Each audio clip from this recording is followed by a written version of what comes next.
Okay. Greetings. Good evening. Namaskar. Hare Krishna to all of you. Thank you very much for joining in on time. I was slightly delayed because there was some siren sound coming from the neighboring building car. Some alarm went off, and so it was making a big sound. So now it's subsided. So it's good to go. So welcome to this session 8 today on the systematic study of Bhagavad-Gita. We are on chapter 1, and the group that we have set up is Gita Amritam Rasamalyam. So the good news is that we are on the verge of completing chapter 1, which we started on 28th of June. So there are 17 more chapters to go, after which all of us will have good enlightenment and we'll reach our final destination. So welcome to the first station. So I'm calling it as a first station because we are traveling in a journey, and this journey we have undertaken this journey on 28th of June in this train, and we are approaching a station now. And the name of this train is Goloka Express. Nice name, isn't it? So as you can see, it's approaching a station, and there is a nice counter there. There are some people waiting, and there are some people waiting to board the train as well.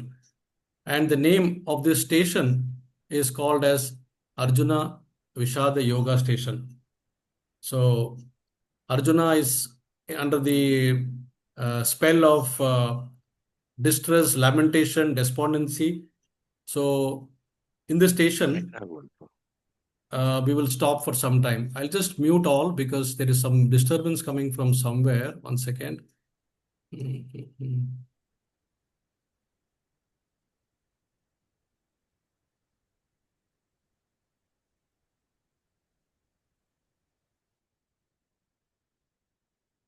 Okay.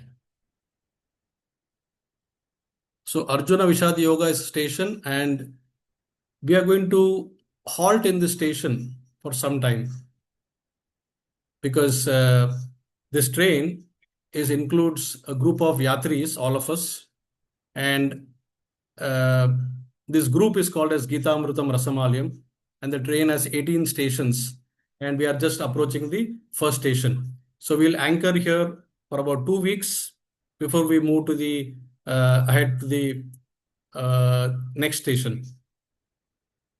So when it is stopped here, feel free to hop off. Feel free to buy some spiritual items in the station. This station is a spiritual station, so you can buy whatever snacks are available there. Some spiritual prasad is available, and freshly prepared juice. There's some people waiting there. That you can see 2 people on the counter there, and they're also distributing some nice spiritual books. So feel free to hop off, take some benefit of some nice association of devotees there, and then hop in back before the train begins. And at this station, there are also some new people joining. So whoever is joining in today, they'll be joining us from this station, and we welcome all these new yatris from this station. So nice it looks that all of us are in as a one family. We are moving from one place to another place. So whatever we all have to undergo in the same boat, in the same train, all the happiness, sorrow, we will all experience that. Pleasures and pains also. So the chapter 1 overview, as we see it, is that we have done till now. This is the outlook. So from 1.1 to the whole chapter is up to 1.1, 1.46. So 1.1 to 1.11 we have already completed. And then we also completed 1.12 to 1.19, where there was signs for the victory for Pandavas with various Pandavas blowing their shank, and above all, Lord himself blowing his Panchajanyam shank. And this combination of all these Pandavas blowing the shank was so tumultuous that it shattered the hearts of the Kauravas. So that itself was a moral victory for the Pandavas. That's why it is signs of victory. And of course, Arjuna's flag, Kapidwaja, where Hanuman was also there in the flag, and Hanuman had decided to participate in this war on the flag itself, and he said he will support the Pandavas. And so we finished that also. And then we came to verse 1.20 to 27, where Arjuna is observing the army. So that is called as uh, Arjuna observing the army. So there we also saw how Krishna is as Bhakta Vatsala, very much caring like a cow cares, mother cow cares for its calf. In a very loving way, she licks and she nourishes with milk, fresh milk. And so in this way, we can see that Krishna is giving the attention to Arjuna. So Sainya Niriksha Yoga. Okay. Then last week we started off with the reasons for Arjuna saying, I will not fight. So he is coming out with some genuine reasons why he doesn't want to fight. He has entered the battlefield to fight, and he has taken the complete nirikshan of all this army from both the sides, Pandavas and Kauravas. He even told Krishna that take me to the center so that I can see the people from both the sides. But after going there, suddenly he takes a decision that, or he's giving a reason why he should not fight. So that is covered from verses 1.20 to 1.43. So we are in the midst of that. And then, of course, the chapter concludes with 1.44 to 1.46, where finally Arjuna decides that he will not fight. So these are the two things that we are going to do, because part of the reasons for not fighting was done last week, two reasons, and the remaining part will be done along with the conclusion also will be done today. So primarily, we have seen that the transition of this chapter 1 is going from Sainya Niriksha Yoga to Arjuna Vishada Yoga. So Sainya Nirikshan is observing the army, observing the generals, the SWOT analysis, strength, weakness, opportunities, threat, etc. And now after all that, Arjuna Vishada Yoga basically is Arjuna's despondency, his lamentation. He is in distress after seeing what he is seeing there. So he gives 4 reasons not to fight. And out of which 2 reasons were presented last week by Shyam Sundar Prabhu. So I want to ask all of you, how many of you remember the 2 reasons? Please raise your hand and give me the answer. There were 2 reasons presented for, yes, Srinidhi, go ahead. Prabhuji, compassion and no enjoyment. Wonderful. Wonderful. You are very, very attentive. Great. So the 2 reasons, as Srinidhi has said, were compassion and no enjoyment, even if victory is achieved. So this is the predicament of Arjuna. And today we'll cover the remaining 2 reasons also, what is giving as reason 3 and reason 4. And finally, it culminates into the next chapter. I mean, this chapter ends with that. So quickly, compassion. Arjuna was actually very much overwhelmed, because suddenly when he saw his relatives and his kinsmen, he started becoming more emotional. Drishtve mam swajanam, he said to Krishna. Drishtve mam swajanam is like, I'm seeing all my swajana, my relatives, my friends, my kinsmen, everybody is there. And prior to that, about 4-5 verses before, he was saying that Dhartarashtrasya Durbuddher. That means, I want to see, Krishna, please take me to the center between the Pandavas and Kauravas and show me who are those people who have come to fight against me, and supporting the evil-minded son of Dhritarashtra. He didn't even say Duryodhana. He just said evil-minded son of Dhritarashtra. So it's a lineage. Father is also evil-minded, son also is evil-minded. So that is the word he used, Durbuder. So, but however, when the time has come now for him to start shooting the arrows, suddenly he is, saying Drishtve Swajanam, Krishna. That means he's overwhelmed with compassion by seeing all his Swajana, grandfather, Bhishmadev, his teachers, Kripacharya, Dronacharya, and all the other people also. He's including even the brothers of the Kauravas, I mean the sons of the Kauravas also as his Swajana. And so much was the thing that this led into some bodily uh, transformation for him, external transformation. Like he was expressing to Krishna that my whole limbs of my limbs in the body are quivering. I'm not stable anymore, you know, and my hairs are standing, and my Gandiva, that is the bow, Arjuna's bow's name is Gandiva. My Gandiva is slipping from my hand. Gandivam Sram Sate Hastat. From my hand it is slipping. What more can be, you know, said about a warrior from his hand if uh, the weapon itself is slipping? Then he was saying that my skin is burning, my mouth is drying up, and now I'm unable to stand here any further. Nacha saknomi avastatum. I'm not able to stand here anymore. Oh Krishna. And I'm forgetting myself in this whole situation. And what am I going to get at the end of it, even if I win? It is all, nimitani and vipritani. Nimitani cha pashyami vipritani. That means nimitani is I'm seeing all misfortune and I'm also seeing all reverses or opposites that are going to happen, vipritani. So what is the point in even winning? So that way he places the argument based on compassion. Then he says, no enjoyment even if I win. So what is, see, typically when we win, our enjoyment is that, yay, we won. That means we want to show to the world that, look, I have defeated, I have won. And here he says there will be nobody to show also my victory. My kinsmen will not be there, my relatives will be there. To whom I will show my victory. So what is the big point? How I'm going to enjoy this?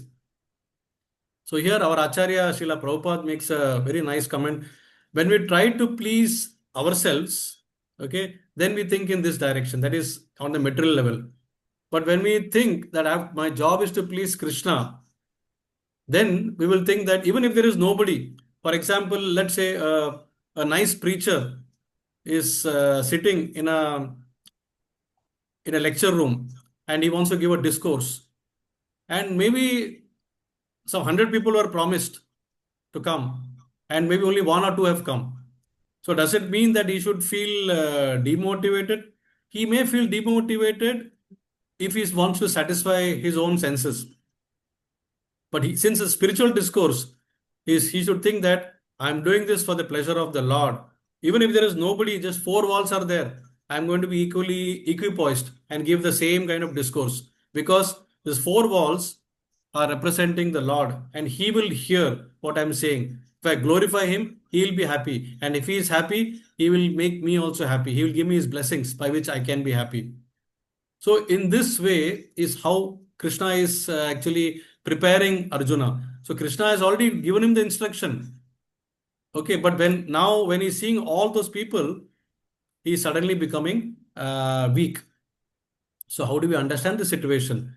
And that's not the end of it.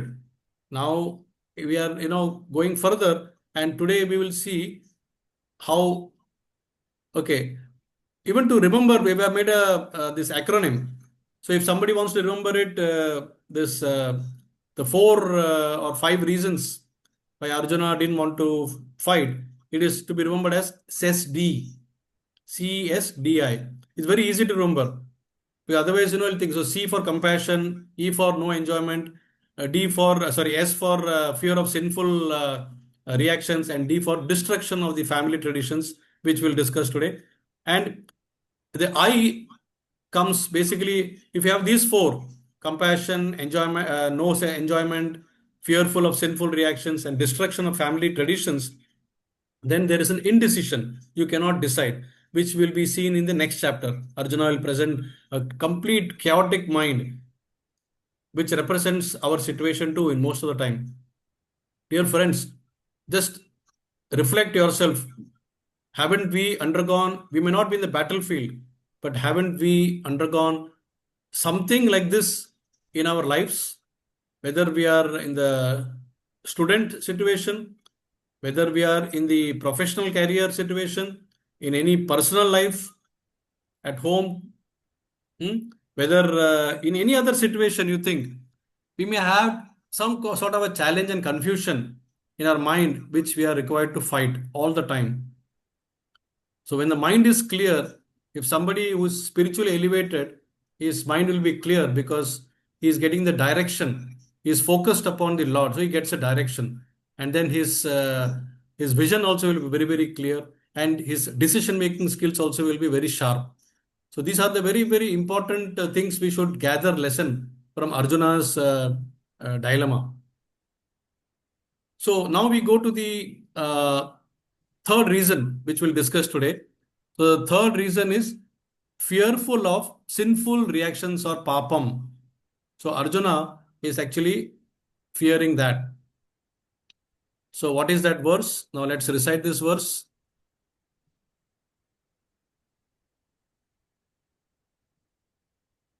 Papam eva shrayedasman hatvetan atatyinaha tasmanaraha vayam hantum dardashtaran sabandhavan swajanam hi katam hatva sukinaha shyama madhava. Wow. So here he's expressing very his heart actually, and he is telling to Krishna, he's addressing Krishna as Madhava. So what does Madhava mean? Madhava means, oh Krishna, I'm addressing you as Madhava because you are the husband of goddess of fortune. In your chest, all the fortune resides. Goddess of fortune is always at your lotus feet. So you know everything about fortune, and now you are instructing me to do something which will give me misfortune. So he is thinking in that direction, nimitani, viparitani, and then he's using the right word here as Madhava. He could have used any other words also. I mean, we have seen in the previous verses he uses sometimes Keshava, sometimes Govinda, different words he's using. Now here he chose to use Madhava, sometimes Janardana. So the important thing here to note is that Hatvaitan Atatayinaha.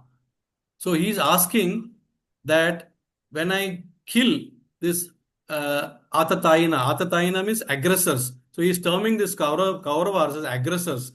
So if I kill these aggressors, I'll be incurring papam or sin. And you are ordering me to do that, and to get so that I know how can I do that? Because I fear that sinful reaction. So the translation says that sin will overcome us.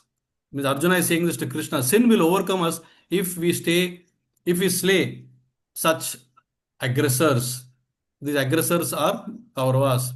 Therefore, it is not proper for us to kill Dhritarashtra and our friends. So he's still addressing the Swajana, our friends. What should we gain, O Krishna, husband of goddess of fortune, that is Madhava?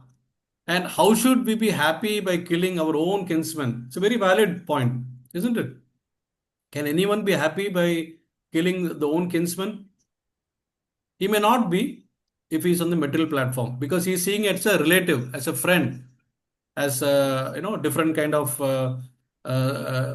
relation, whatever. But here, Krishna is ordering it. It's a dharma yudh.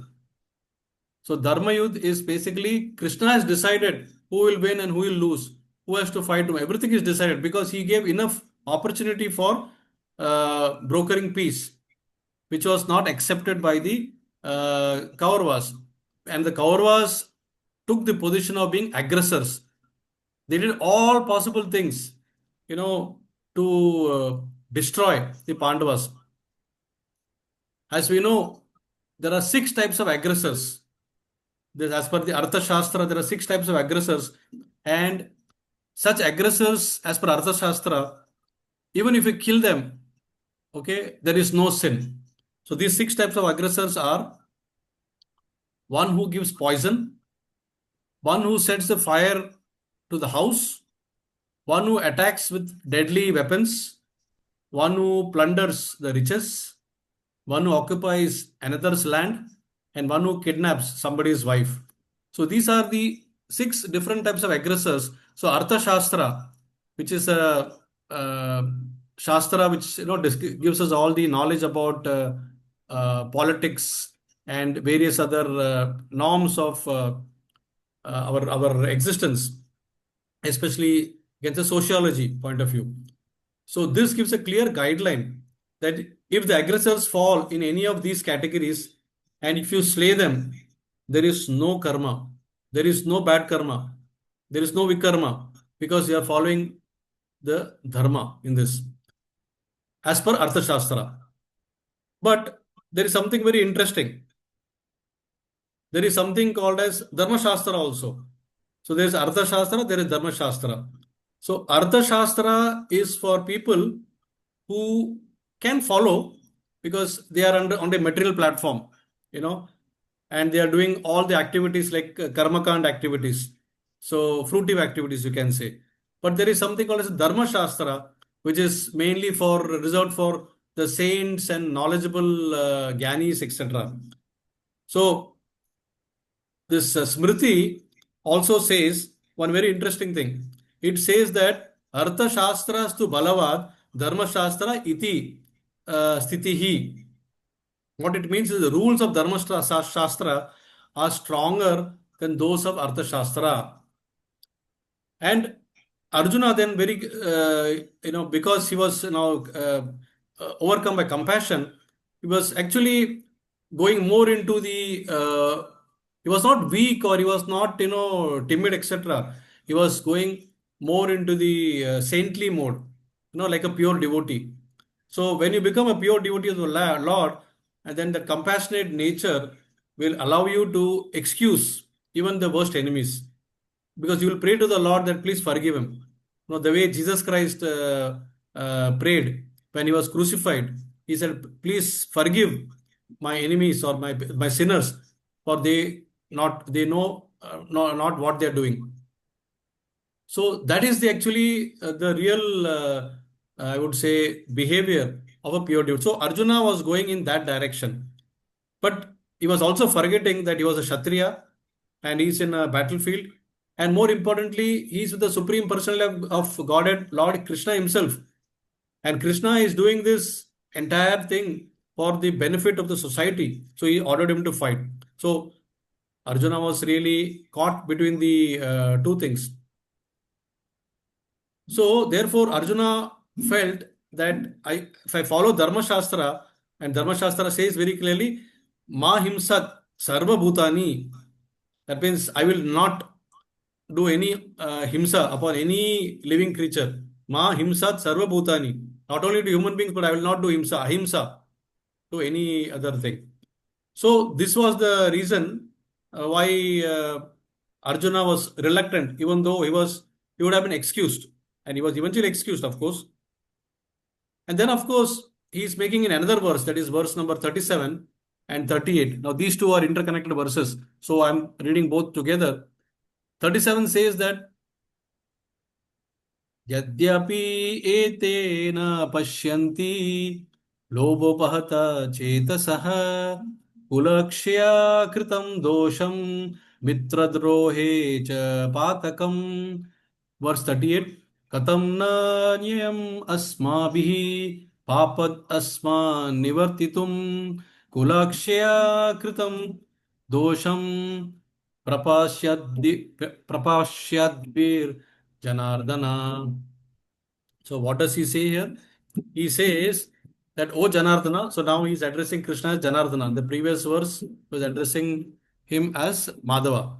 So here Janardana, he says, "O Janardana, although these men who are overtaken by greed. Lobo pahata chetasa. That means their heart is filled with greed. They means who? The Kauravas, who have come to fight as an aggressor. So he says, although these men are overtaken by greed, and therefore they see no fault in killing one's family, or quarreling with friends. Why should we? So the next verse is Katam na jnayam asmabi papadasma nivartidum. So why should we do the same thing? What is the difference between us and them? Because we have knowledge. We have Katam na jnayam asmabi. We have knowledge. So when we have knowledge of sin, why should we do that? Kulakshya kritam dosham. Why should we? So he's actually now evaluating the two parties in a way that, okay, both have come to fight, but one is an aggressor, and also they are overcome by uh, loba. So they completely overcome by greed. So when you are overcome by greed, that's the most dangerous thing in our life. So one of the most important things we can learn from this is that when we are overcome by greed, when a person is overcome by greed, then our mind will go in all directions. Like we say in English, hook or crook. We want to get this done by hook or crook. So crook is what? Crooked way. It's not ethical.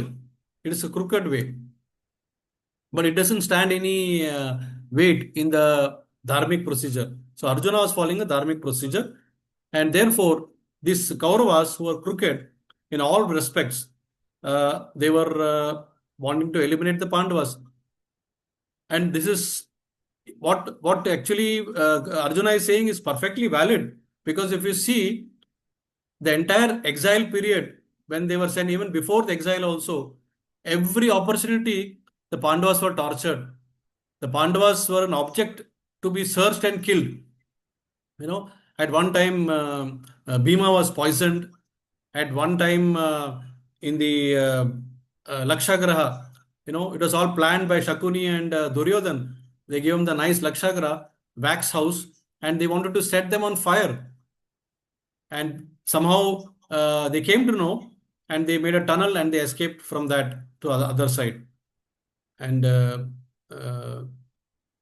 Bhima took everybody on his shoulder because of his strength, and he ran away from there.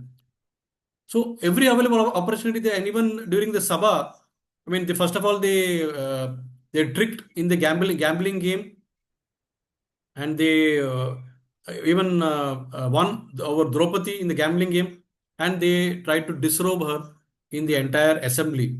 So in all possible ways, these Pandavas were humiliated. So they have to be categorized as aggressors. So when they are aggressors, they have to be killed. But Arjuna is taking the other way. Now we also understand from Bhagavad-Gita. Of course, it will come in one of the later chapters, but it is relevant here. So I'm just making a comment, not a detailed description.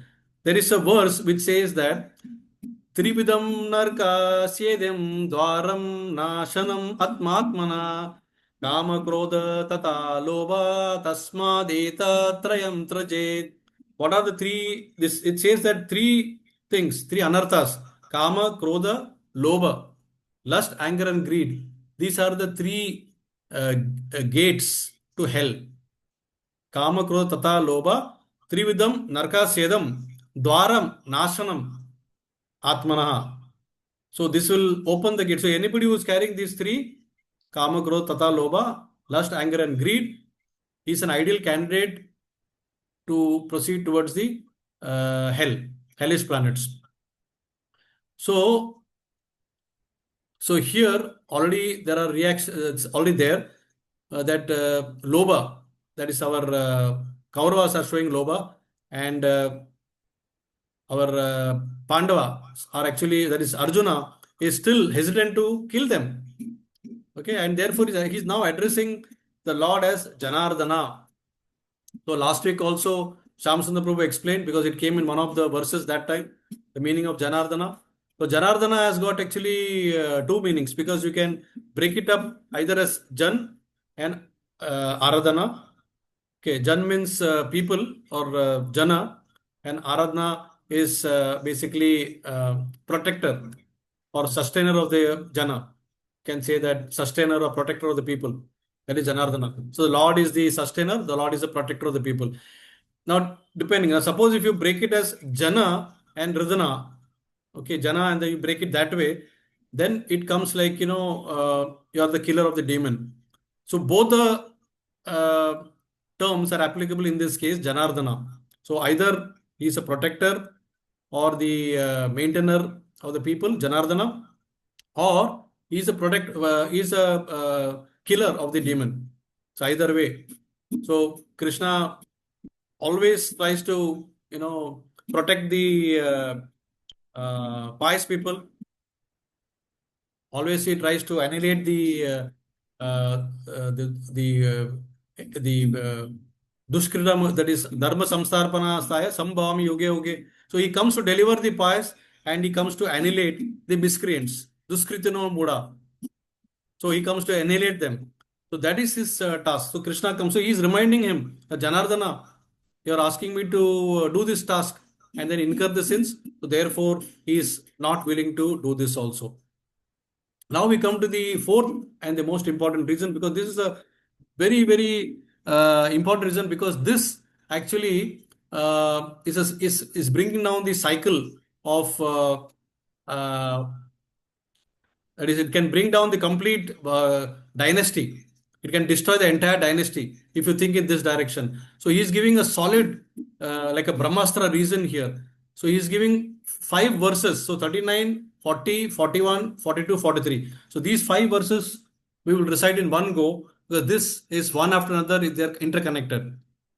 So the first verse is Kulakshaye pranashyanti kula dharmaha sanatanaha धर्मेनास्ते कुलं कृस्तं adharma abhipatita utaha. So, with the destruction of dynasty, that means kulakshaye pranashyati. So, with the destruction of dynasty, the eternal family tradition is vanquished. Dharme naste. The kula dharma sanatana dharma naste. So, the complete family tradition is vanquished. And thus, the rest of the family becomes involved in irreligion. So, what happens here is, when you destroy or when you kill the elders of the family, the elders are like pillars in the family. They are very, very important, and they bring in certain values, they bring in certain culture, tradition in the family, and that is passed on to the next generation when the elders are there. So when you kill them, then what happens is, suddenly the kula is having headless. The society becomes headless. And then adharma is automatically bound to come. And spiritual traditions and spiritual values are not upheld because of the elders not being present to do the activity. Then what happens is, automatically the spiritual traditions and spiritual values will get vanquished. The tradition will completely go away. So this is one concern which is having a harmful effect on the family. That is what Arjuna is stating. Then we go to the next one. Adharma abhivat Krishna pradushyanti kulastriyah trishu dushtashu varneshya varshneya jayate varna shankaraha. That The means, verse is not appearing, Prabhuji. oh, sorry. Now it's appearing? Yes, yes. Somehow it appeared for me, and I don't know. Maybe sometimes the bandwidth is low and it takes time. Now Okay. we can see it. Now you can see. Okay. So here, the Arjuna says that adharma will prevail. So that is, irreligion will become prominent when this elders will go away. If I kill the elders, and then what happens is, the pradyushanti kula striya. That means the striya. See, when apart from elders, when all the male members are killed, then all the striyas will become widows. And when what happens to the widows, they will completely become helpless. They'll depend upon any other male members in the family, and the tradition can be broken, and then they'll become weak. With the women will become polluted. There's a possibility that women can become polluted in that situation, because their husbands are not there, they have been completely killed, so they have to depend upon somebody, and some other male member might take advantage, and in the process the women can become polluted. Pradyushanti kulastriya. That's a very dangerous situation. It happens, and therefore it will lead to the degradation of womanhood. So there he says Jayate Varna Shankara, and if that happens, then there can be possibility of unwanted progeny coming in. So when everything is intermixed happening, then it is not a religious thing. Then the progeny is not a desirable thing. It is an unwanted progeny because it is it is just like without any meaning, like cats and dogs producing children. They'll have no culture. They'll have no you know values. Nothing. Next verse 41. Shankara Shankara Narakayaiva Kula Gnanam Kulasya Cha Patanti Pitaro Hiesham Lupta Pindo Daka Kriya. So when this happens, then who will do the Shraddha ceremony? There will be no member left in the family, in the entire kul, to even do the Shraddha ceremony of the forefathers. So the Pitra Paksha, annual Shraddha Samskara, which are done, and where the person who is offering it offers Tilatarpanam, Jalatarpanam, all that he does, basically for the benefit of forefathers to liberate them. So when the dynasty is completely destroyed, Arjuna is putting forward this nice argument. He says that the forefathers who are suffering from sinful reaction, their reactions will never stop because the Pindadan will not happen. And as a result, the Pindadan will never reach them because it's not happening. And sometimes, if the forefathers are having a ghost body, sometimes when a person leaves abruptly without completing his full quota of designated period of life, then he can get a ghost body, that is subtle body, only mind, intelligence, ego. But he'll continue to exist without a gross body. So earth, water, fire, air, ether, our gross body will not be there, but he'll have a ghost body. So he'll continue to exist till the time that life comes over. Then who will liberate him? Who will give that prasadam to such forefathers? So Arjuna, out of concern, is putting very, very valid questions to Krishna. Then verse 42, he says, Doshair etehi kula gnanam varna shankara karakehi utsadyante jati dharmaha kula dharmascha shashvataha. So here he says that when there's a when this kind of destruction happens, then this there is a varnashrama dharma. So this varna kula dharma means varnashrama dharma. So there's a varna and there's ashrama. There are 4 varnas: Brahmana, Kshatriya, Vaishya, and Shudra. And there are 4 ashramas. That is Brahmachari, Grihastha, Vanaprastha, and Sannyas. So these are actually this Varnashra Dharma leads to a very harmonious society because they depend upon one another.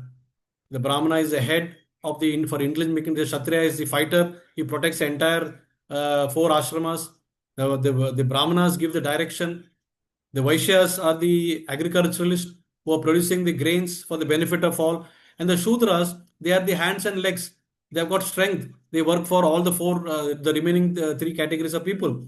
So all the 4 are required for harmonious existence of society. So here, Arjuna is putting this very valid question. So because of this Varna Shankara, this unwanted progeny coming, the entire Varnashrama will be destroyed. And therefore, the Sanatan Dharma will also be destroyed. So complete Kula Dharma Shashvata, the complete Sanatan Dharma will be destroyed. And therefore, this will populate the society with irreligious and irresponsible leaders. The society will be full of chaos, chaotic society. And people will eventually forget the aim or goal of life, which is Vishnu. And that is exactly what is happening in Kali Yuga. It's completely chaotic. And, who is becoming the leader is somebody who doesn't have the direction, no vision, no mission, nothing. It is just that to exploit people, people are becoming leaders. So this is exactly what Arjuna has said, ki this will lead to that kind of society. And then in verse 43, he says, one second, verse 43 is not come yet. Yes, now it has come, I think. Has it come? Verse 43? Yes, now it is showing. Yes, So, Prabhuji, we can see. so he says, Utsana kula dharmana manusyam janardana narakye niyatam vaso bhavati anu shushruma. So here again he is addressing the Lord as Janardana, maintainer of the people. So he says that there is a this kind of disciplic succession of, if the tradition of people who are completely destroyed one after another, they go on destroying, then automatically they will all be directed towards hell only. Narake nityam vaso. They will all go towards hell. So one who is engaged in such sinful activities, he says to the Lord, one who engages in such sinful activities will also be transferred to the hellish planets. And he has to undergo miserable life. Oh Arjuna, oh Krishna, Janardana, why should I be going to this kind of a platform? So very, very valid questions he's bringing. So this whole 5 verses can be beautifully summed up into this one slide, which is called as cycle of fall down. How a fall down can happen.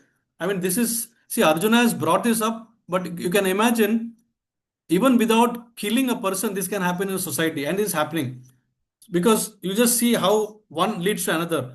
Verse 139 it says kulakshiye pranishyati, that is, if the society is destruction is of the dynasty happens, then completely the kula dharma, sanatan dharma, that is completely destroyed. The family tradition and the culture is completely destroyed, vanquished. So one leads to another, and if that happens, then what happens? Adharma, abhavitat. So irreligion increases. And if irreligion increases, then there is pradyushanti kulastriya. Women become polluted. They lose their chastity. And then what happens? Jayate Varna Shankara, unwanted progeny is resulted because of that, because of mixture of all kinds of people. They get intermingled. And then finally what happens is Patanti Pitaro Sham. That means the forefathers also, they are deprived of their pinda, and they are deprived of their food and offerings, Jala and Tila, and they also fall down into hellish planets. So everybody is suffering. And then Kula Dharma Shastra, the community projects, family welfare, all these things are completely getting destroyed. Jati Dharma, everything is destroyed. And then he says in verse 43, Manushyanam Janardana Narake Niyatam Vaso. That means eventually all this is going to lead to hellish planets. Even the people will go, along with that, even I will go to hellish planet. So therefore, he once again reiterates his fear of sinful reaction. And he says, therefore, I don't want to fight. And now in 43 and 44, he says that Aho bata mahat papam kartum vyavasita vayam yadrajya sukha lobena hantum swajanam udyata yadimam यदीमाम् अप्रतिकारम् अश्रत् अश्रस्त्रं शस्त्रपानयः दार्द्रास्त्रस्त्र दार्तरास्त्र रणे हन्यूस्तन्मे क्षेमतरं भवेत्. I'm sorry, this alphabets are so small. I mean, even myself, I'm struggling to read. I don't know. Maybe you all can increase it on the mobile if you're seeing it on the mobile, and you can see the verse, because two verses are accommodated in that one slide, so therefore it is small. But here he says, alas, how strange it is that now we are preparing to commit this great sinful act. Krishna, we are committing the sinful act and driven just by the desire of royal happiness. Rajya Sukha Lobena.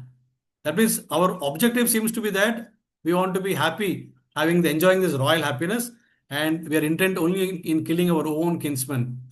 So instead of doing that, better for me is that I go completely free hand, weaponless, and let the sons of Dhritarashtra, that is Kauravas, let them kill me with their arms, and I will completely go unresisting and face the battle. So basically, I am prepared to give my life. So he has come to that kind of a level where he's now coming to a state of uh, dharma of the body. He's thinking in bodily platform. So saying this, Arjuna casts his bow and arrow in despondency. So we should know one thing: there are two types of dharma. Going back to the previous verse, there are two types of dharma. One is called as the uh, sharirik dharma, that is the dharma of the body, and other one is jaiva dharma, the dharma of the soul. So we begin with sharirik dharma because we have a duty towards our parents. We have a duty towards that is bratra as a brother, matru mother, to our son, daughter, putra. So we have duties, responsibilities towards our wife, husband, spouse. Everybody we have responsibility. So we have duty to perform on a bodily level. So that is fine. But we need to rise above that. That is what Bhagavad-Gita is teaching us. Because if we stick in this framework of bodily platform, then we are not transcending beyond the material universe. Our goal is to go beyond material universe, beyond this birth, death, old age, and disease. And that is possible only in the spiritual world. Otherwise, we'll be completely cast in this material universe. So, what is that will enable us to go? That is to follow the dharma of the soul. At the end of the day, Krishna will teach us in the next chapter, we are the Atma. And what is the property of Atma? All that will be taught in the next chapter. And therefore, he tells Arjuna also that we should follow the dharma of the soul. That is Jaiva Dharma, Jiva Dharma or Jaiva Dharma. So that is very, very important because in Srimad Bhagavatam also there is a verse which highlights this particular point. That is Savai Pumsa Paro Dharmo. That is the highest. What is the topmost dharma? Pumsam for human, mankind, all mankind. Savai Pumsa Paro Dharmo. Yato Bhaktir Adokshaje. Adokshaje means Supreme Personality of Godhead. That is Yato Bhaktir. That is to perform the bhakti of the Supreme Personality. That is the topmost dharma. Aitoki apratiyata yajatma suprasiddhati. So if you perform that completely in a continuous way without any interruption, without any motivation, then your Atma will be, you're always in a blissful way. So that is a sign of a pure devotee.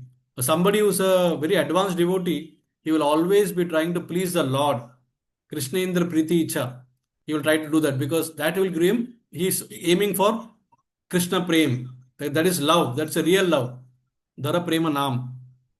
Okay, that's a real love. So we have to advance towards that. Otherwise, we will be always in this material world where we'll be thinking of me, mine, and my society, etc. Now, this does not mean that we should leave our duties and we should just do that. Our duties have to be done keeping Krishna in the center. That is what Bhagavad Gita is teaching us. It is not teaching us to go to Himalayas and leave your entire family and then put them in dire straits. No. It is saying in whatever situation you are, in whatever ashram you are, like you could be a brahmachari ashram, you could be a grahastha ashram, you could be a vanaprastha ashram, you could be a sannyas ashram. Whatever ashram you have chosen, your goal is only samsiddhir haritoshanam. That is to please the Supreme Personality of Godhead. And we can do that by keeping Krishna in the center. So externally it look like we are doing the same kind of work like a normal karmi person, but internally we know that we are doing this to please the Lord. So there's a small fine tuning we have to do that is called as paradigm shift. So Arjuna is giving all this justification as we come to the last verse of the day, basically to say that, O Krishna, O Janardana, I cannot do this. He has given 4 reasons now. Seshadri, C for compassion, E for what is E? Who knows? Who raised their hand last time? What is Seshadri? Yes, Tiruvaya. No, no. There will be no brownie points. It is just a question out of curiosity. What is Seshadri? Hare Krishna, Compassion. Krishna, compassion, no enjoyment, Correct. and S for fear of sinful reactions, fear of sensual react. Correct. And D for destruction of family tradition. destruction, and Family tradition. indecision. Indecision, that will come next in the next chapter. So these 4 will lead to indecision.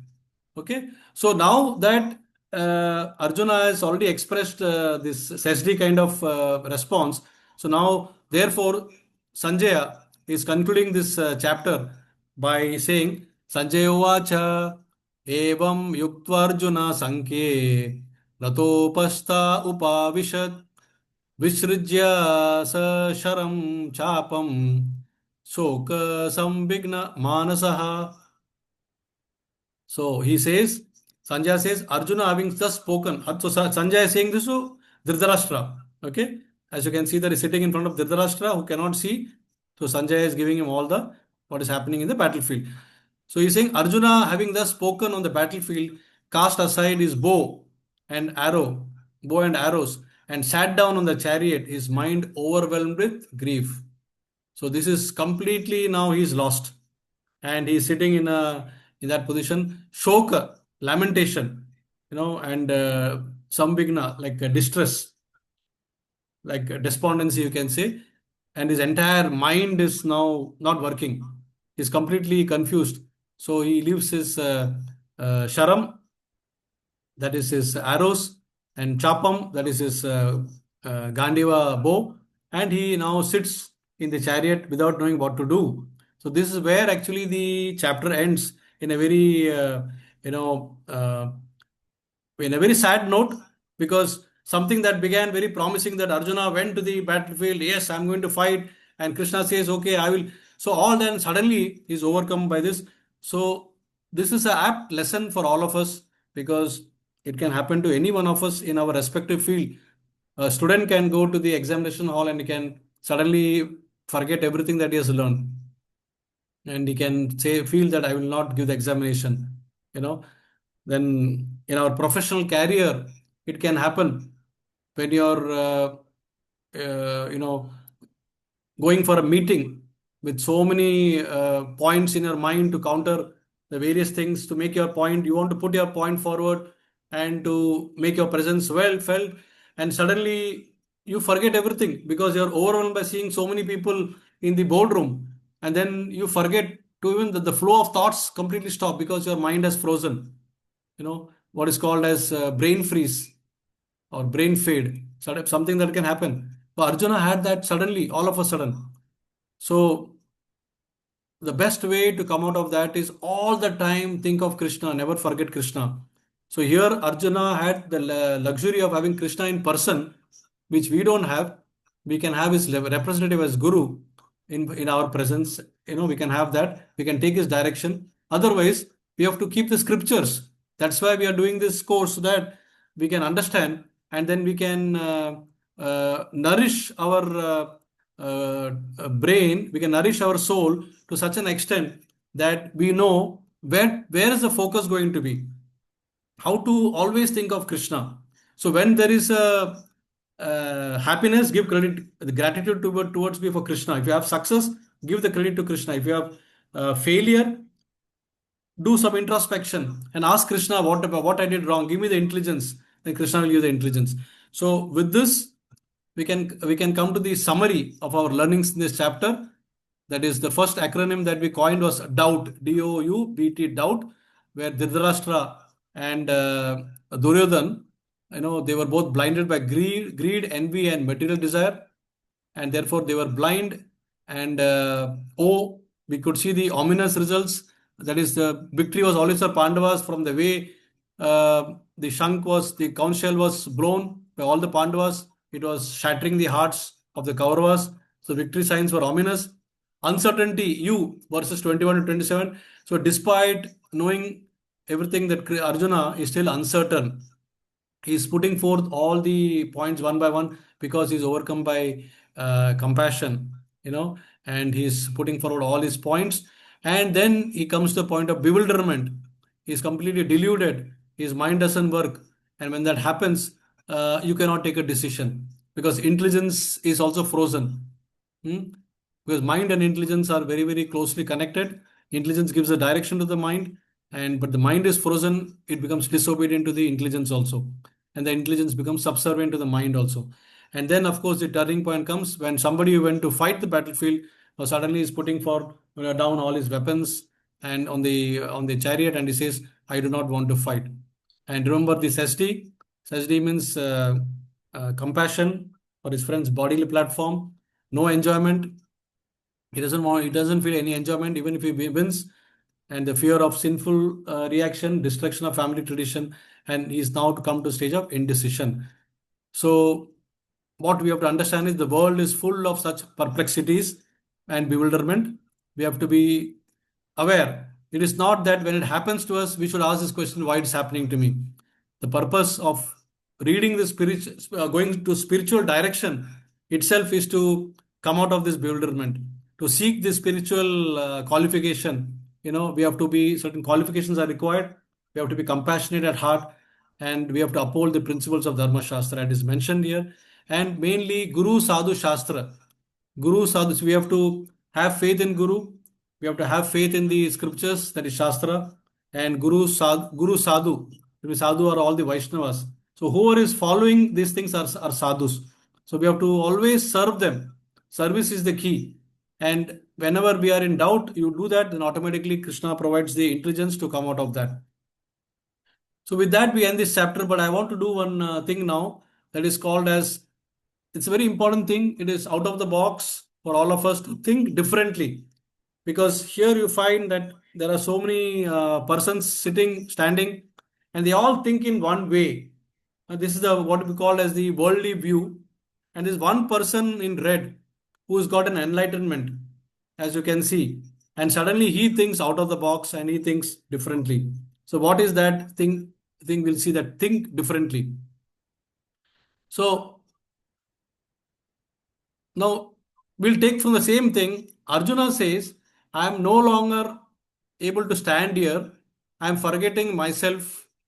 My mind is reeling, and I am seeing only the causes of misfortune and reverses, O Krishna. So this is a typical situation Arjuna is facing, and we will analyze the situation in two different viewpoints. One is what we call as worldly view.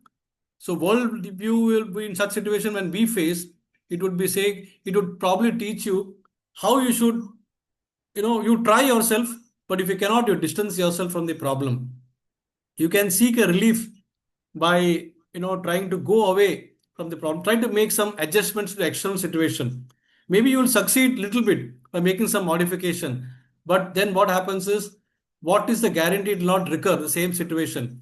Because you have done some patchwork, and it has given you some immediate, relief by overcoming the situation. Maybe you ran away from the situation. Maybe you took some guidance from somebody who has given you a temporary solution, but you have not really come out of it. Because if you face that problem again, you'll be again in the same situation. So we come across, that point where we ask ourselves, why is this happening to me? It happens. Don't we all ask this question? Why is it happening to me? I'm sure most of us will be asking this question, because it's when this kind of repeated trouble happens to us, we ask this question. It could be health related problems. It could be like Adi Bhautik, Adhyatmik, Adi Devik. These are three kind of problems any mankind is inflicted with. Adi Devik are the problems given by the demigods, Adi Bhautik from other living entities, and Adi Adhyatmik are the problems which are self-created from the mind and intelligence. So we have to be alert to that, and we have to seek a solution. And the material world or the worldly approach is you leave the problem, forget it, just move on. That's an instinctive reaction. This is not the end of the world. Just move on. So basically, you're quitting that particular situation. Now, what happens here is, if we sort of instinctively take a decision to come out of this difficult situation, that means we give up, and we accept our defeat. Okay, I'm failing now. Then we are not actually learning from the problem, because the situation can appear again and again and again. So here we will see that Krishna is encouraging Arjuna to embrace the daunting task, because he was a Kshatriya, and he's saying, go out and fight. Because Arjuna, ultimately, if you listen to Krishna, Krishna is giving the result. You don't have to worry about anything. When Arjuna is showing his compassion, so Krishna is saying, don't worry, the result is already there. They are already killed. You have to just go and do your duty. You have to perform your duty. That's all. So what it means is that when Krishna is on your side, even what appears as a problem externally, there is no problem at all. It is all an illusion. What you see through your eyes, pashyant, you say, that is, what is that? Pratyakshaman. Pratyaksha, when you see pratyaksha, that is what you are seeing. In worldly view, it is like seeing is believing. But in spiritual view, seeing is not necessarily believing, but it could be an illusion. It could be a maya. So Arjuna was put under maya, and as a result, the vision, what he had as spiritual before, suddenly became, like a worldly view. That's why he's asking all these questions. But he was put in that for our benefit. Because we don't have the spiritual vision. We have only material vision. And the material vision will actually give us problems. It will look like problems. Okay. So now if you see the spiritual view, let's go to the other side. What Bhagavad Gita teaches. Bhagavad-Gita teaches if you have a problem, you have to reason it out. And the reasoning is, could it be that the difficulty, we encounter is meant to evolve, edify, and elevate our consciousness? Because we are at some consciousness now. Because even in the human consciousness, there are, as per Padma Puran, there are 4 lakh types of consciousness. Okay. So we don't know in which level we are in. From the bottom to the up, there are 4 lakh types of consciousness. So are we playing in one of those consciousness? That's why we are getting this problem. So is this problem come because I'm encountering, it's an opportunity for me to elevate my consciousness?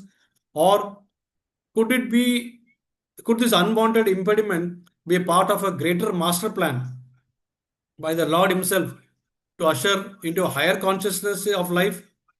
Do challenges appear for our growth? That means basically it is a stepping stone for success, we say, but maybe I learn from this and maybe I'll become a better person. Does it mean that way? So these are the kind of things Bhagavad Gita encourages you to ask, because you are opening your inner vision. And now when you open your inner vision, and then automatically you will start thinking in this direction. And the solution is that you start looking up to seers or seekers. There are seers and seekers also. So the seer, when you look up to the seers, you can ask to them, how can I grow and learn from this problem? So important thing is to learn and grow from the problem. And Bhagavad Gita is teaching, because Arjuna, we will see when he goes through the entire problem, he grows with the problem, and then victory is on his side. So this is a very, very important thing that we have to understand, that instead of going through the problem, the wise soul will always try to grow through the problem. So we have to always look for opportunity to learn what Bhagavad Gita is teaching. That's why this knowledge of Bhagavad Gita and the challenging situation that Arjuna is put into, it's terrible. None of us can ever think what situation Arjuna has gone through, or the entire Pandavas have gone through. One problem, one calamity of the other calamity is being thrown upon them. And yet they come out victorious with just 5 people, because Krishna was on their side. So that is the essence we should try to take from this chapter 1, that how we can get an opportunity to grow. So the focus should be on internal growth. So what our education teaches is how to grow externally. That is fine.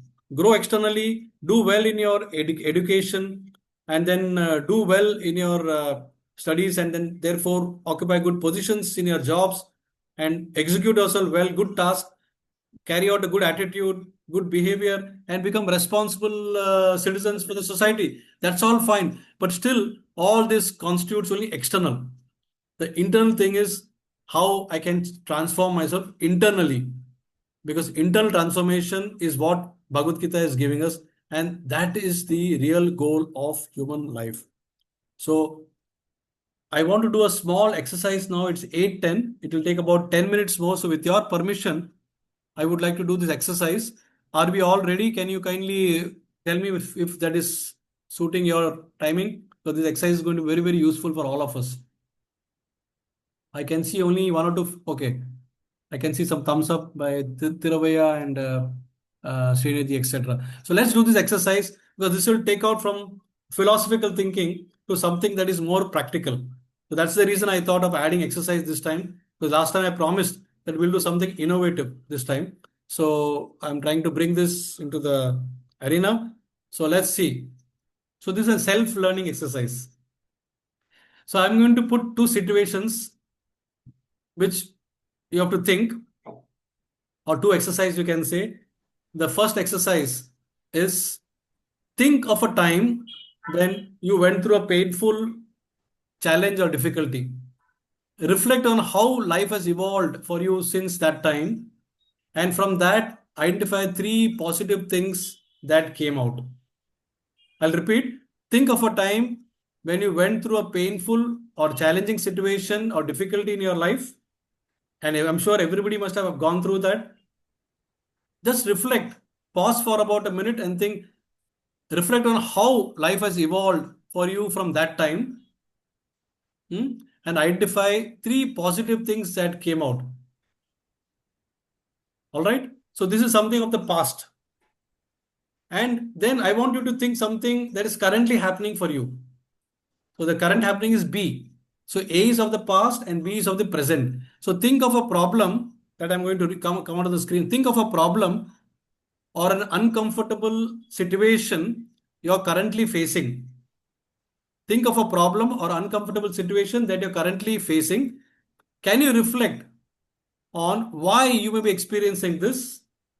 One, what lessons you can learn from it, and if you learn these lessons, how will it improve your life? So before we go to B, let's keep restrict ourselves to only A, because two will be too much for us to think at the same time. So now this is of the past. I want you to think of a time when you went through a painful challenge in your life or difficulty. Reflect on how your life has evolved since that time and identify three positive things that came out of it. So pause for about a minute or two, think about it, and come with very simple things. Don't go too much complicated.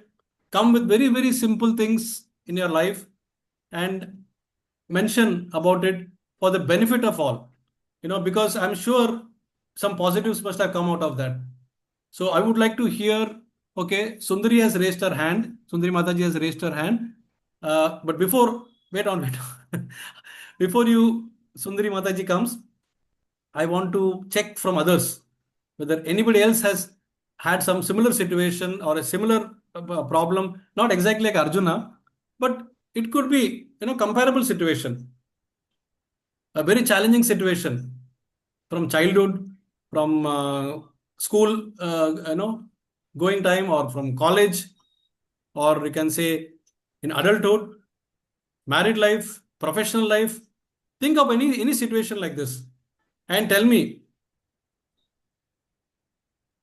Basically, it's a reflection time. You reflect on how it has helped you to evolve since that time and identify three positive things that came out of it. Even if it is one positive thing, you tell me. Don't worry about three. Even one positive thing has come out of that.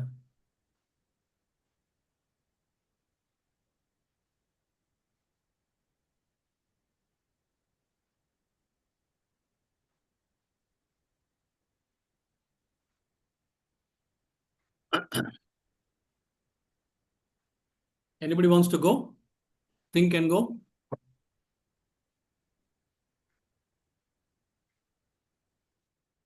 Don't worry that, I'm telling this in front of everyone. No, don't worry about that. The problems could be, you can give it like a general situation, not necessarily like something like a personal thing, but it could be a general time. But how you navigated through that and what came out of that, who helped you in navigating.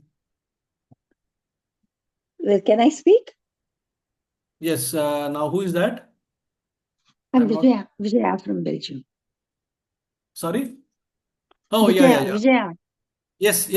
Please go ahead. Thank you so much, madam. Yes. No. Hare Krishna to everyone. Hare Krishna. Yes, what you say is very true. Life is very complex, and at times we go through ups and downs. Life is like that. What goes up comes down. What comes down goes up. I remember we were new to Belgium, because my husband had been working for a Belgian company in India. He was the resident director there. And then they invited him to come over to Belgium. So we thought maybe it would be good for the children to have an experience to, live in a different country, to learn a new language, learn a new culture. Because, we Bharatis are very, very, so to say, we embrace everything and we are very inclusive. And then what happened was the company started doing badly.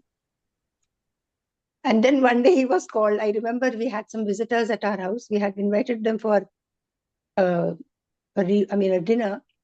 When he kept quiet, and after they left, I had to wash up everything. He said, no, come and sit here. And I said, what is it? He said, no, come, leave everything and come and sit here.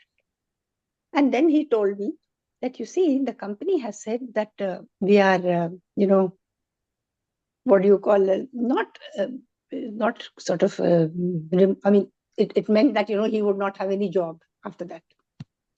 But he was so cool and so calm that, I am by nature a little impetuous, and, I become a little disturbed. But his quality of taking everything so calmly made me realize what a wonderful, quality he had. And of course, as a child and while growing up, I used to listen to my mother and my father, and they used to say, whatever happens in this life will always happen for the best. And so, and I told him then, don't worry, we will manage through. And we did manage, mind you, because at that time we had put the two children, they were very young at that time. They were in their, my daughter was about 15 or so, and my son was about 12. And they had been put into a French school here. And there was no question of going back, because, in India during the 90s, mid-90s, etc., to get admission in schools was so difficult.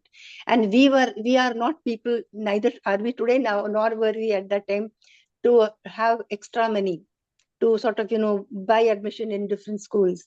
So Krishna, Bhagavan, he brought us through. And I remember my grandmother, my grandparents always had Krishna Bhakti. So what I say is, very truly, what you said is, we learn from our experiences that nothing is impossible when Bhagavan is on your side. And you just have to have that nishtha and that bhakti and that shraddha.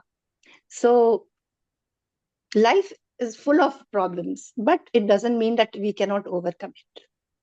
That Wonderful. was, yeah. Wonderful, So, wonderful indeed. You want to say something more? Sorry, I interrupted you. no, so and these days young people have so many other problems, they are worried about their education, they are worried about their jobs. They do not know what the next day is going to bring. They should not worry. But one thing is true, that they must always remember their swadharmam. That swadharmam, if they do, with nishtha, with bhakti, shraddha, everything will be fine. They should not, like you said, lobha, moha, krodha. These are the three gateways to narakam. So that we must avoid. And greed, and that over akanksha, that the adhika akanksha, that I want to be this, I want to be that. No, finally nothing matters. We all come and we all go. What really matters is what we do in this life, how we serve society, and what we are really in spirit.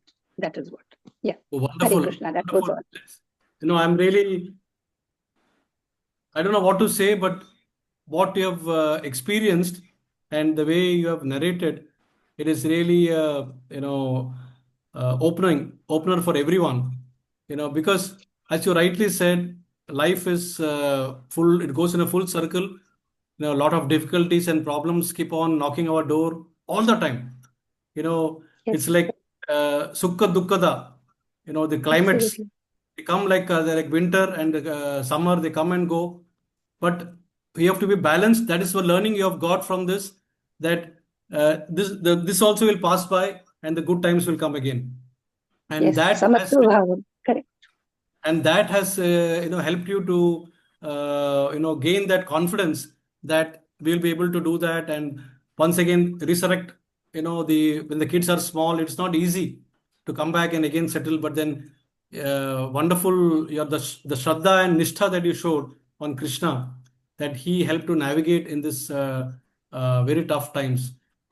Really, I think we have to give you a very big round of applause for the way.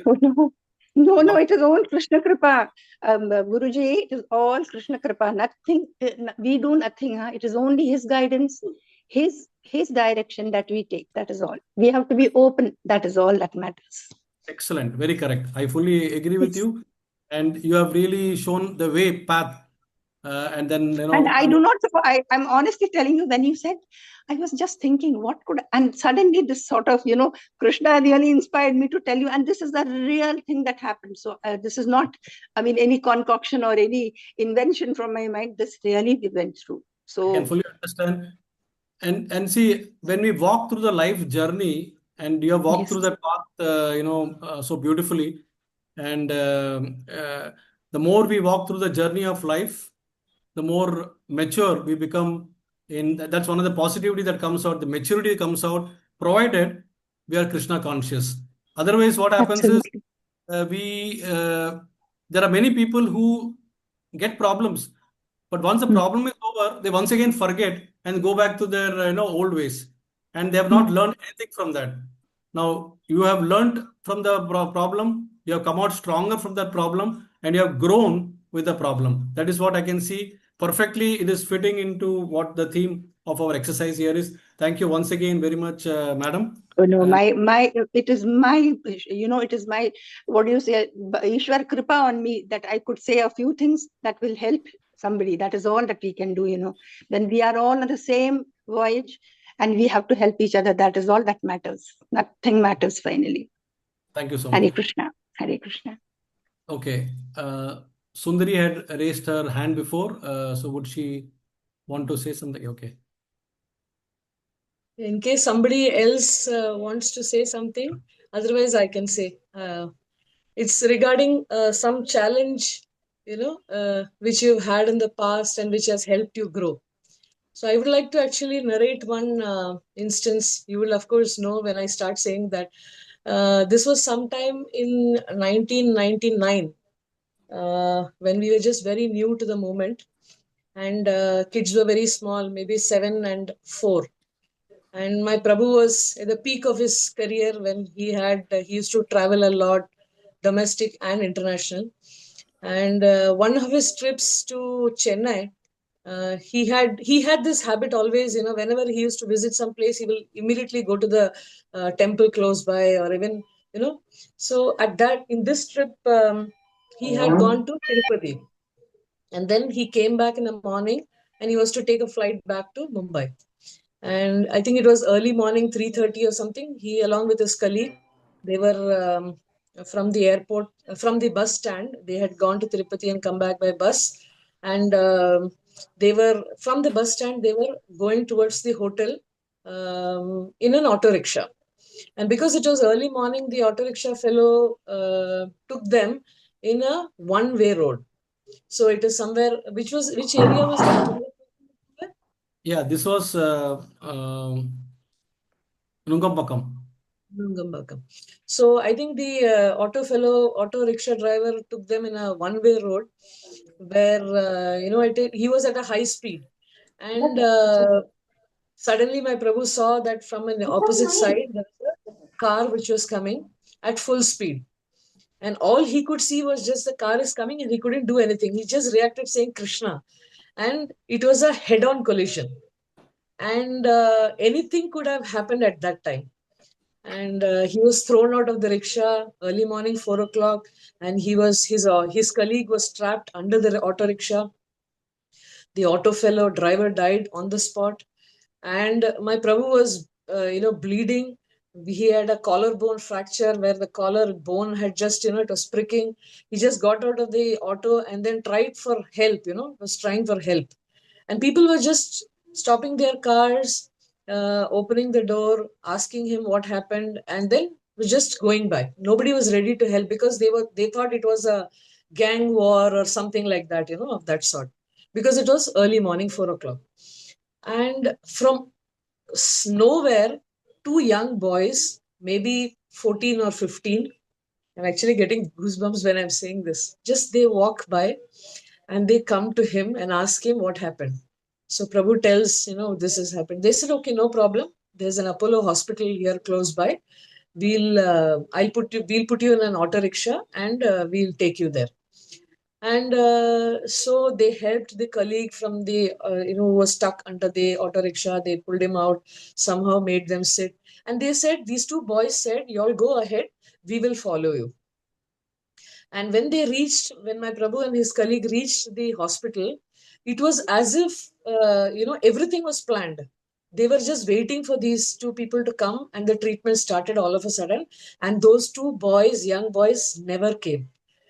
So when the next day, when Prabhu, after his treatment started, my Prabhu called me and told me I was in Mumbai in my mother's home. And he said, don't panic, this has happened.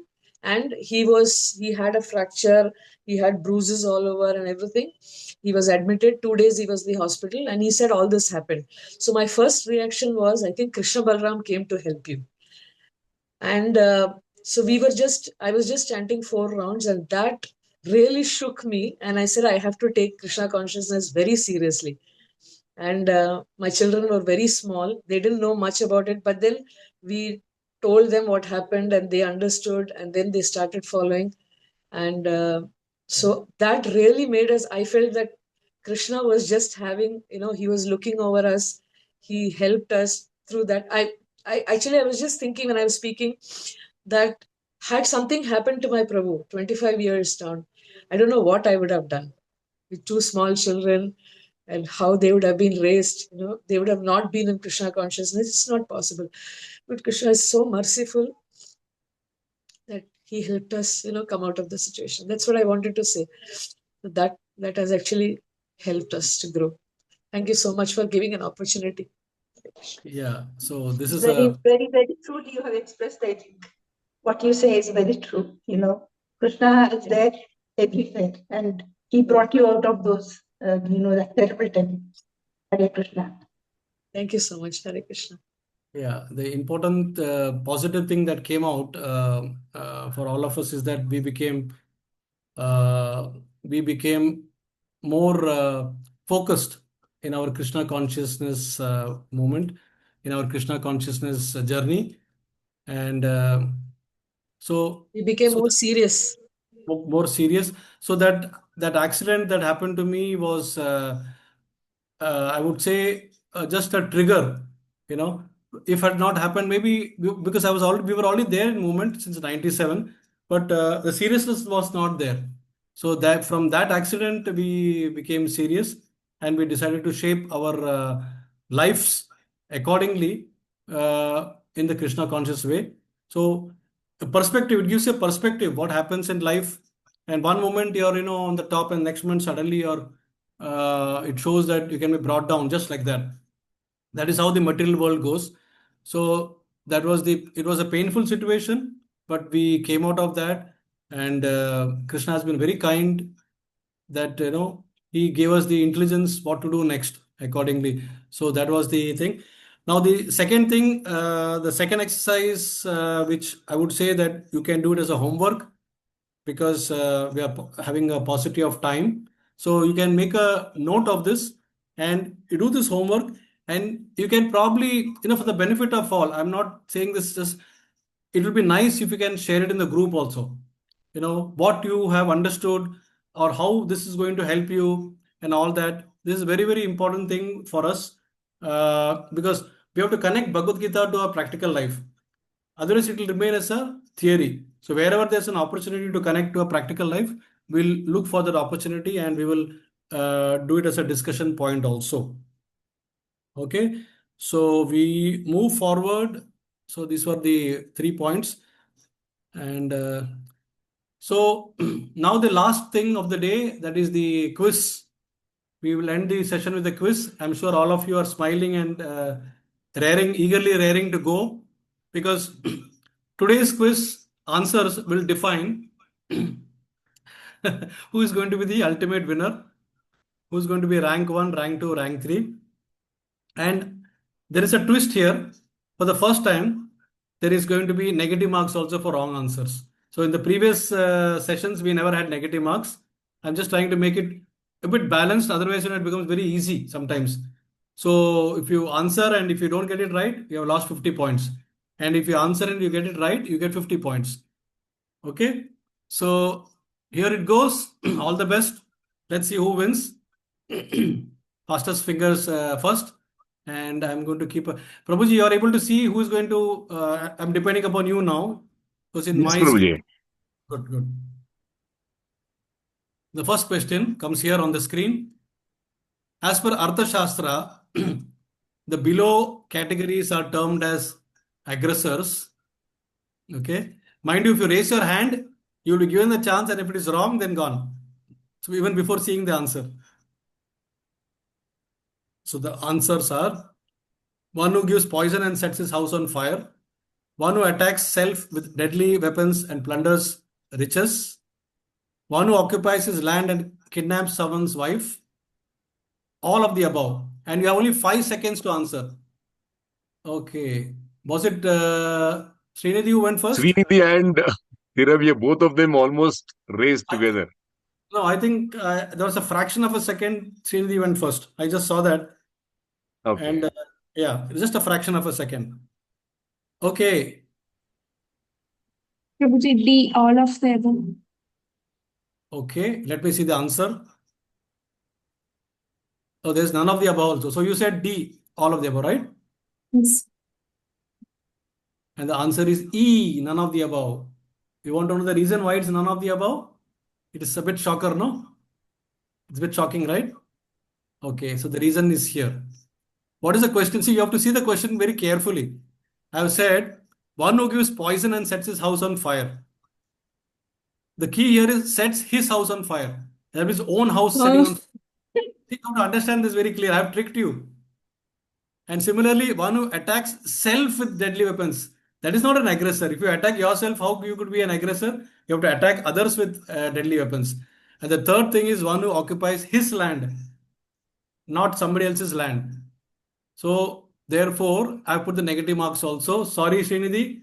I feel very sorry. Sad to put. You were actually the leader, I think, last time, along with Anjali. So you start with -50 this time. Okay, but you have chance to make up now. Second question will not be so strict. That's why none of the above also was there. Okay, we go to second question. Again, negative marks are there. Be careful. Think before you raise your hand. Arjuna's reasons for not fighting. A, compassion. B, no encouragement. C, fear of sacrifice. D, destruction of family tradition. E, all of the above. Okay, Tirve has gone first. All of the above. Okay. No, I cannot go to second person because already Tirve has answered. So we have to give the answer now. What is the correct answer? I'm afraid, Tirvaya, your answer is wrong. Again, here you have to think carefully. Because you see, what is the second one? No encouragement. Was there any encouragement word used here? It was no enjoyment. But enjoyment and encouragement, I thought they were the same. Okay. Even if you see the third one, fear of sacrifice, it was fear of sinful reaction. Okay. So there is a difference. So fear of sacrifice and fear of sinful reaction, no encouragement and no enjoyment are also there. So therefore, the answer should be A and D, compassion and destruction of family tradition. Only those two are perfectly matching. The remaining two, you were tricked. So I made it little bit challenging this time so that, there will be a lot of scores. People will think before answering. Never mind. So, okay. Now we go to quiz number 3. All of you have a chance to make up. Buckle up. What does Bhagavad-Gita teach us? To think in agreement with worldly views, to leave the problem behind and move on with life, to learn to grow with the problem, think indifferently, All of the above. Dun, dun, dun, dun, dun, dun, dun, dun. No, Yeah, Srinidhi, Srinidhi first, no? Yes, Srinidhi. C, Prabhuji, to learn to grow with God. Wonderful. Wonderful. Wonderful. So, good round of applause for Srinidhi. She has made up. So, okay. So, plus 50 for you. he is brave because after losing two questions, he Yeah, again came back. yeah, really, really, she's really brave. I mean, imagine if she had got minus 50 here, she would have no hope to get any chance of getting the prize.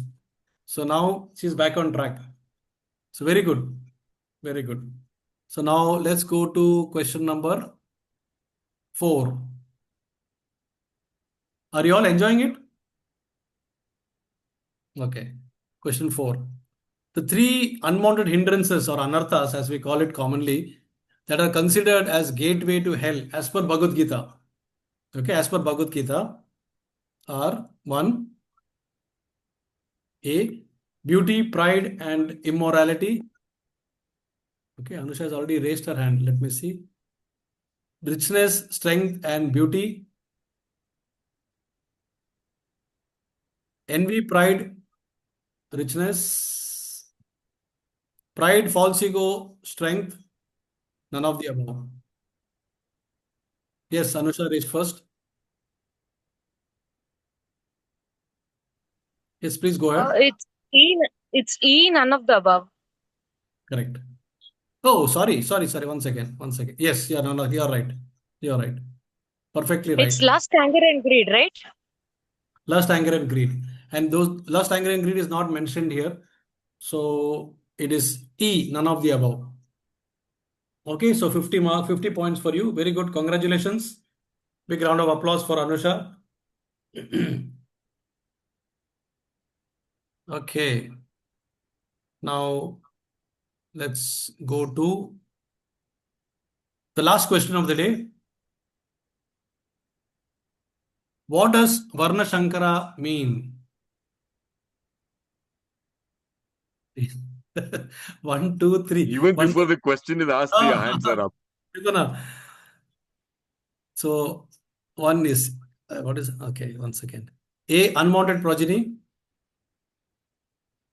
B. Good progeny. C. Ill-conceived progeny. D. Handicapped progeny. And oops. अरे अरे answer आ गया क्या? यहाँ आ गया था. Okay. So we'll give it anyway. Whatever who says that, no problem. Who raised that first? Did you see, Prabhu? Tiravya. Tiravya. Okay. Unwanted progeny. Unwanted progeny, correct? Yes, your answer is right. Big round of applause to you. Keep it up. So you get plus 50. All right. So we will shortly announce the names of the winners 1, 2, and 3. And they will get a very, very special. Where is this gone? Does anybody remember the who was the what is the rank last time? I think Srinidhi was at 250, correct? Last time, Srinidhi, was it correct? Prabhuji, actually it was 350. 350. Acha, 250 plus 100. Yes, Prabhuji. On 5th it was, on 5th also we got 100. So including that, last time it was 350. Okay, 350. Then Anjali is not there today, I think. No, Anjali is there? No. Okay, Anjali was at No, 250. she left halfway through. She sent me a message saying that she has some guests, so she Oh, has to leave. so Yeah. she missed the quiz. Okay, no problem. Yeah. And last time we had, 1 second, let me just check, give me a moment.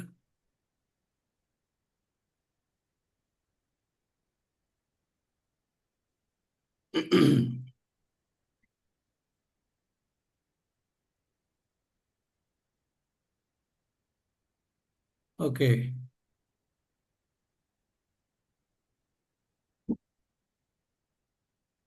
So last time Anjali was at 250. Srinidhi, I put 250 here, but you are saying it was 350. We had missed some 100 points somewhere. Okay. Oh. Varsha was at 100. Anusha was at 100. Tirabhya was at 50. And Ramesh ji was at 50.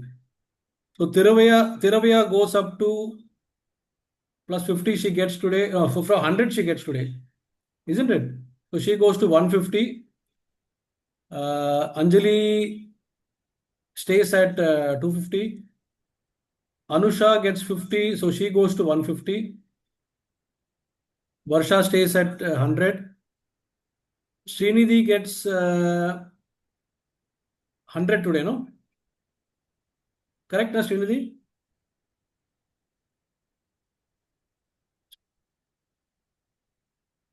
How much you got today? 50 plus 50 or 50? 100 Prabhuji. 100. So that makes it 450 for you. Wow, very good. And so 50, 50, Tiruvaya, Anusha, Tiruvaya. Okay, so the winner one is Srinidhi with 450 points. Big round of applause for Srinidhi. Then Anjali, even though she did not participate today, she has got 250 points. So even without participating today, she's at 250. So she's ranked number 2 today for chapter 1. And then there's a tie. There's a tie between Anusha and Tiruvaya. So both of them are joint winners for the third prize. Very good. Very good to all of you. Really, I'm very happy for all of you. And we will shortly announce what prize you are getting. And maybe it will be couriered to your respective homes.